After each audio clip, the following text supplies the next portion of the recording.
Hello, hello. You like my Snapchat filter today? I feel very, very, very French and artistic with this beret on. But in truth, I'm just really here to give you a quick chat about floetrol.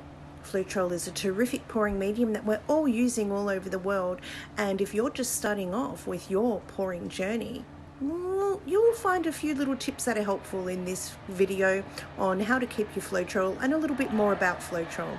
So here we go. So come on, my creative friends, let's go over here and have a look at the gigantic mess I have around. Oh, I can't even get my bum past that. But the reason we're doing today's video is because I got myself a new bottle of floetrol, and I thought I will show you how I set my floetrol up for the best way to support me.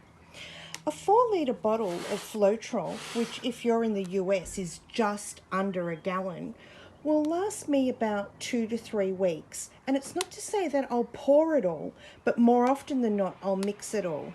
And I'll move slowly so you don't get seasick. But this is what I kind of do. Mix, oh, hi Mr. Saab. Mix all my paints up and sort of leave them there until I'm ready to use them. Why have I got this stocking here? This is for me to cut up, and I'm having to cut it up because I didn't have a ripped stocking around, and put over the top of my floetrol lid here and put a tie there around it, and it acts as a strainer. I've been very fortunate to never have experienced what we hear about floetrol having strandy bits. And maybe that's because I use it quite quickly and it hasn't been left to sit. The next thing I do to help my floetrol stay in the best possible care is when I open it, I add 1 or 2 marbles or jewels, you know, those glass jewels. And I'll show you in a moment. All I do is literally drop them in there.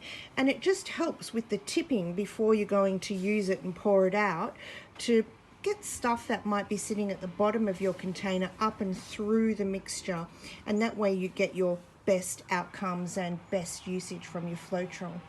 Of course, we know that when it sits over a period of time, we get a kind of clearish layer here, and then the thick, milkier, creamier part here, which is why we need to tip, tip, tip. And we can vigorously shake it, but just reminding ourselves that that's putting air bubbles into our mix, and we're going to then have to remove our air bubbles during our pour, which is no problem if you're looking for cell kind of effects, because the air bubbles, when they pop, will produce some kind of little cell or flicker effect. If you don't mind that, awesome. If you do mind that, try not to get too much air bubble into your mix.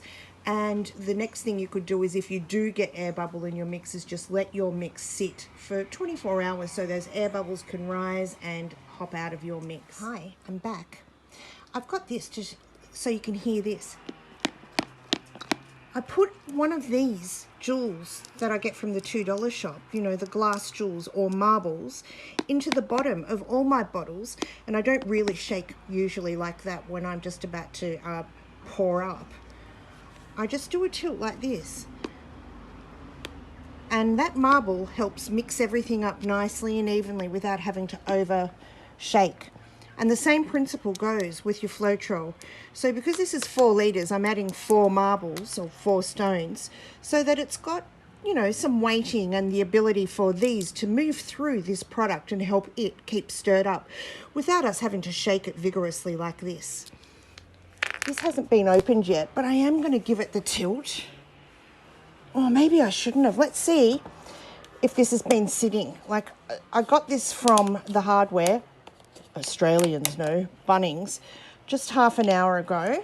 Well, really, I only got home half an hour ago, so it was more like... Anyway, it doesn't matter how long. Depending on how long it's been sitting in the on the shelf will depend on how separated this is. So let's have a look. Oh no, it's not a good example because it's nicely mixed up. I can tell you though, you might not be able to see it, there's little rivets on the top that are looking like the slick of oil, and that just shows me it does need a little bit more of a mix, but nothing much more than that.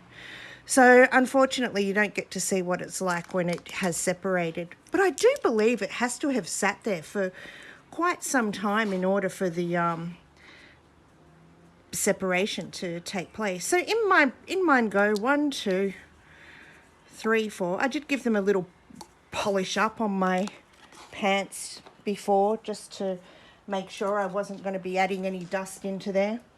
Reaching over and grabbing my pantyhose.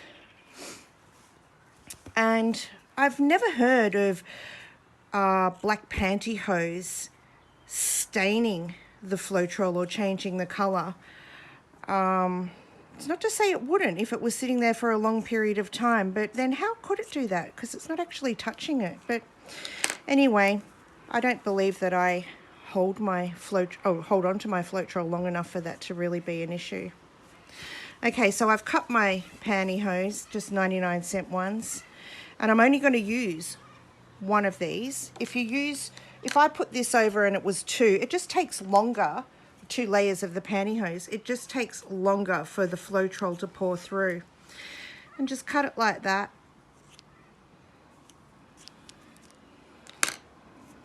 And then stretch it out like this.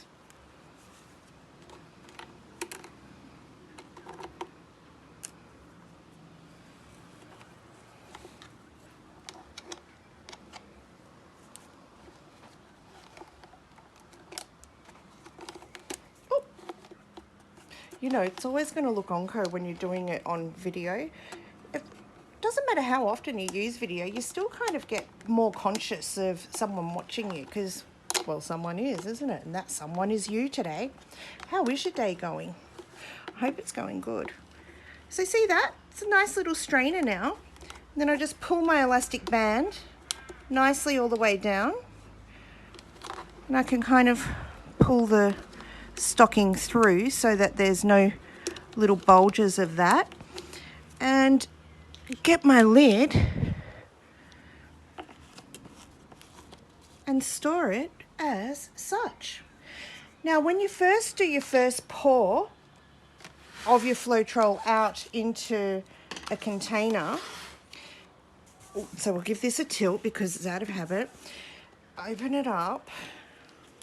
As you can see, this is all still nice and in place.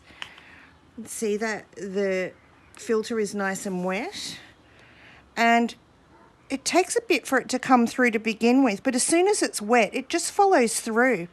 And any kind of little gooby, you know, bit that's bigger than that tiny strain will stay on the other side of your floetrol. And see, I'm just giving my bottle a little squeeze to encourage it to come out. And that's it.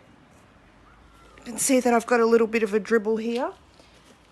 Nothing that a paper towel can't fix. Grab that, dab it away, pop it on, and Bob's your uncle. Well, I don't know if Bob's your uncle, but in Australia, that means Bob's your uncle means everything's cool and ready to go.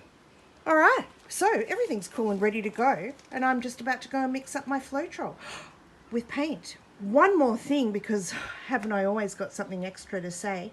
When I want to thicken my pouring medium, which in the case of today is going to be floetrol, I resist the urge to use glue, just simply based on the notion that glue more often, unless it's archival glue, does have no UV protectant in it, and it's not designed for the artist use in regards for it being mixed up with a huge amount of paint. What I use is a gel thickener. Let's see if I've got some around to show you. Oh, I can't believe that I had some right just there. This is what I use, a gel medium gloss. And when I open it, you'll see it's quite thick. Oh, can you see it? And this is the thickener I use. Where's the stick? To show you. I add this into my floetrol to get a thicker consistency if I need to.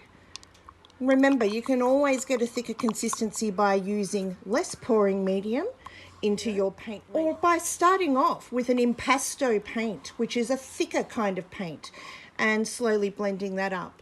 But that's just a tip if you're wanting to experiment with a product other than glue for thickening your paints. Remembering there's no right or wrong. Please experiment with what you have. Don't rush out and buy stuff. The pouring component itself is so fantastic and cathartic, and I can't put this lid on and talk at the same time, Mick. All right, that'll do. Happy pouring, my friends. Well, that was a bit aggressive, wasn't it? Happy pouring, my friends. Have a gorgeous day.